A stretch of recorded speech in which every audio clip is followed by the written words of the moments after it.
All right, let's continue this inflation conversation now and maybe its impact on the market with Aaron Gibbs, CIO and president at Gibbs Wealth Management. Aaron, not only does inflation cause us to pay more for pretty much everything, it may influence the Fed to raise rates sooner, or the bond market, by the way, to do it for them if we don't have to wait for the Fed. What does that mean for stocks? Tie them together.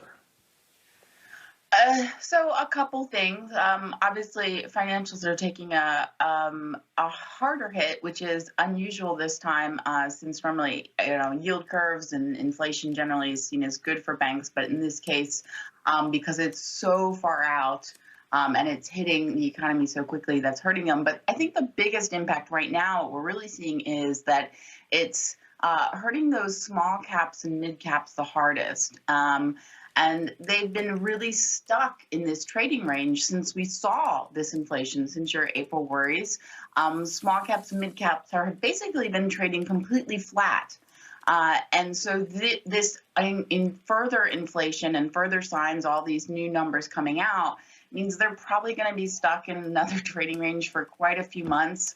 And we may not see them recover into their uptrend and break out of that trading range well until 2022, until we see these worries go away. Because obviously when you're a smaller company, higher interest rates, higher capital costs, those affect you a lot more than when you can more easily process it when you're a larger company or you have a little more inflation protection.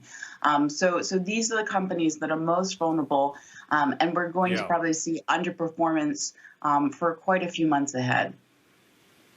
When we say higher rates, too, I mean, let's be clear, we're talking like 2%, which, by the way, would have been lower rates a couple of years ago, Aaron.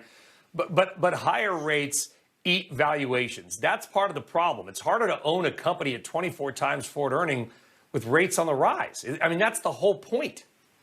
Exactly. And that's what it's really about. We talk about, we justify these super high valuations for these stocks, particularly for these smaller cap stocks, as well as the large caps. And all of that needs to come down.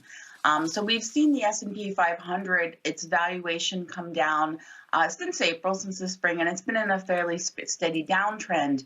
But if inflation and interest rates continue to increase, and it's been a pretty steady increase, it's going to need to come back to what we saw at pre-pandemic levels, which is more about 17 to 18 forward earnings versus the 20-ish times earnings that we have now. Now, that doesn't necessarily mean that we need to see a 15% decline in the market. It could just mean that, again, we might just see a bit more sideways action until the earnings start catching up. The E in the PE starts growing and therefore lowering the valuation. Before we let you go, you're always great for ideas. Then give us a stock we can own in this environment. Yes. So what can you buy when things are so expensive? So one stock I like is Salesforce.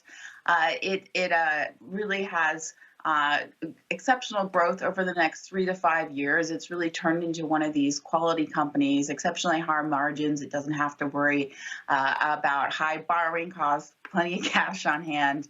And, their inflation is really all about higher wages. So it's something that they can more easily process over the next few years.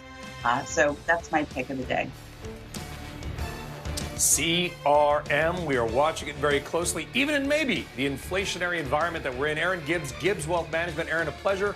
Thank you. Have a great day.